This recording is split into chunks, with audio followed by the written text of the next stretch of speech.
이번 주간에 가을의 마지막 절기인 상강이 들어 있습니다. 서리상 내릴 강, 서리가 내린다는 절기입니다. 흔히 매섭고 엄한 것을 서리에 비유합니다. 그래서 추상 같은 명령하면 서리발같이 지엄하고 거역할 수 없는 명령을 뜻합니다. 이 추상 같은 명령이 오늘 우리에게 들으라시는 하나님의 말씀입니다. 하나님이 말씀을 주시고 말씀이 되시고 말씀과 함께 하신 목적과 목표는 자유로운 삶입니다. 그래서 오늘 주신 말씀은 자유하려면 어떻게 살아야 하는가입니다. 그래서 말씀의 제목이 자유의 계명. 오늘 주신 말씀, 자유하려면 어떻게 살아야 하는가 하는 말씀입니다. 첫 번째로 자유하려면 이 생명의 말씀과 함께 해야 합니다. 유대인에게는 613가지나 되는 계명이 있습니다. 그것을 줄인 것이 십계명입니다. 하나님께서 십계명을 주신 이유가 무엇일까요? 오늘 제목이 자유하라고. 하나님이 십계명을 주신 이유가 자유하라고. 주님께서 주기도문을 가르쳐 주실 때 너희는 이렇게 기도하라 하시면서 그 전에 하신 단서와 같은 말씀이 있었지요. 너희는 기도할 때에 외식하는 자와 같이 하지 말라. 또 한 가지, 이방인과 같이 중언부언하지 말라. 그러므로 너희는 이렇게 기도하라. 그래서 주기도문을 가르쳐 주신 이유가 외식하는 기도 않기, 중언부언 기도 않기. 마찬가지로 십계명을 주신 이유가 자유하라고. 출애굽기 20장이 십계명장인데요. 3절부터 제1계명이 시작하는데 2절에가 그 십계명을 주신 이유가 들어 있습니다. 출애굽기 20장 2절 말씀. 나는 너를 애굽 땅 종되었던 집에서 인도하여 낸 내 하나님 여호와니라. 그래서 자유를 주시는, 자유하게 살라고 하시는 하나님의 그 의도가 들어 있습니다. 출애굽기 20장의 십계명 제1계명부터 제10계명까지 모두가 목표는 자유하게 살라, 자유하라고. 그래서 이 십계명은 자유의 계명입니다. 다시 말하면 종살이 방지법. 세상에서 종살이 않으려면 첫 번째로 주신 계명이 다른 신을 모시지 말라입니다. 종살이하는 백성을 해방시켜서 자유민으로 살게 했다는 신은 세상 그 어디에도 없습니다. 그러므로 나 외에는 다른 신들을 내게 두지 말라. 두 번째로는 하나님의 형상을 만들지 말라입니다. 이 형상을 만든다는 것은 지금까지 관례로 보면 독재자들이 정치 이념을 합리화시키려는 것이었습니다. 그러므로 너를 위하여 새긴 우상을 만들지 말고 그것들을 섬기지 말라. 세 번째로는 하나님의 이름을 함부로 부르지 말라입니다.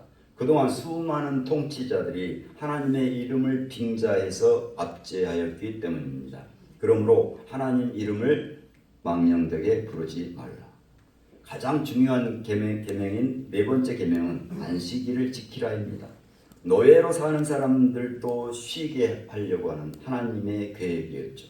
노예 종살이하는 사람들을 편드는 신은 그 어디에도 없습니다. 그러므로 안식일을 기억하여 거룩하게 지키라. 애굽 땅 종되었던 삶은 죽음입니다. 살기 위해서 자유해야 합니다. 자유하려면 생명의 말씀과 함께해야 합니다. 자유는 진리의 말씀입니다. 요한복음 8장 32절에 진리를 알지니 진리가 너희를 자유롭게 하리라. 우리는 남의 종이 된 적이 없거늘 어찌하여 우리가 자유로워야 한다고 하느냐 하니까 주님께서 죄를 범하는 자마다 죄의 종이니라. 세상이 하자고 하는 대로 하는 자마다 세상의 종이니라. 자유하기 위하여서 말씀과 함께 하시기를 빕니다. 두 번째 자유하려면 사랑해야 합니다. 오늘의 말씀 마가복음 우리가 봉독하지는 않았지만 마가복음 12장도 오늘 우리에게 주시는 말씀입니다. 여기 마가복음 12장에 등장하는 직함이 하나 있는데요. 서기관이라고 하는 직함입니다. 이 서기관은 유대인 가운데서 하나님의 법을 잘 알고 있는 사람의 직함입니다. 그러니까 그 서기관이 예수님께 나와 묻습니다. 몰라서 물었을까요? 모든 계명 중에 첫째가 무엇입니까? 예수님의 대답은 첫째는 이것이니 내 마음을 다하고 목숨을 다하고 뜻을 다하여 주 너의 하나님을 사랑하라는 것이요. 둘째는 이것이니 내 이웃을 내 자신과 같이 사랑하라 하신 것이라. 이보다 더 큰 계명이 있을까 합니다. 둘째는 이것이니 이웃사랑 이보다 더 큰 사랑은 없다. 곧 이웃사랑 하나님 사랑 한 가지라고 하는 말씀이죠. 10계명에서 1, 2, 3계명은 하나님 사랑이요 4, 5, 6, 7, 8, 9, 10은 이웃사랑이죠. 여기서도 하나님 사랑은 이웃사랑. 이 서기관의 응답이 매우 진지했습니다. 예수 선생님처럼 613가지나 되는 계명을 하나로 정리해 주시는 분은 없었습니다. 하나님을 사랑하는 것과 이웃을 사랑하는 것이 자유함이며 모든 번제물보다 낫다고 말씀하십니다. 여기서 김남주 시인님의 자유라고 하는 시가 떠오릅니다. 만인을 위해 내가 일할 때 나는 자유. 땀 흘려 일하지 않고서야 어찌 나는 자유다라고 노래할 수 있으랴. 사랑을 실천해 보십시오. 자유를 느끼실 것입니다.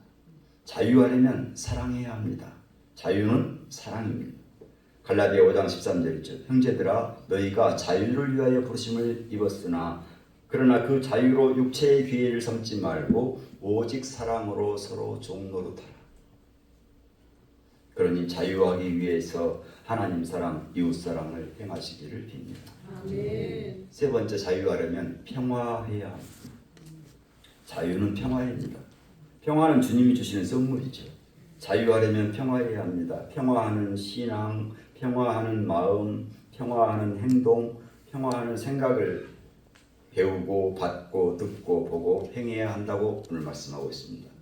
끝으로 형제들아 무엇이든지 참되며 경건하며 옳으며 정결하며 사랑받을 만하며 칭찬받을 만하며 무슨 덕이 있든지 무슨 기림이 있든지, 여기서 기림을 영예로운 것으로 바꾸겠습니다. 이것들을 생각하라.